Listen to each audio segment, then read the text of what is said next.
दोस्तों नमस्कार, आप देखते रहे न्यूज़ एसीपी भारत की खबर।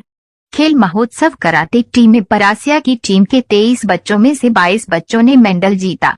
छिंदवाड़ा जिले के लोकप्रिय खेल कराटे की जिला स्तरीय कराटे प्रतियोगिता का आयोजन खेल एवं युवक कल्याण विभाग के स्पोर्ट्स हॉल में डिस्ट्रिक्ट स्पोर्ट कराटे एसोसिएशन के तत्वाधान में एसोसिएशन कराटे फेडरेशन के रेफरी विज्ञान ओमकार मोहसे और 25 अपर इंटरनेशनल रेफरी द्वारा संपन्न की गई।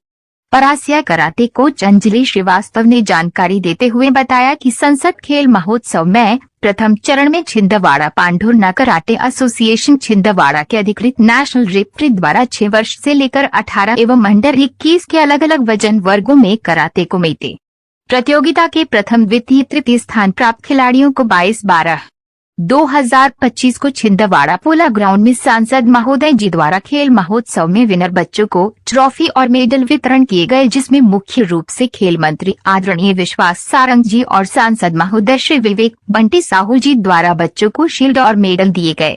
परासिया कराटे की बच्चों का मेडल इस प्रकार है। न्यूज़ एसीपी भारत चांदा मिट्टा से मोहम्मद जाफर की रिपोर्ट।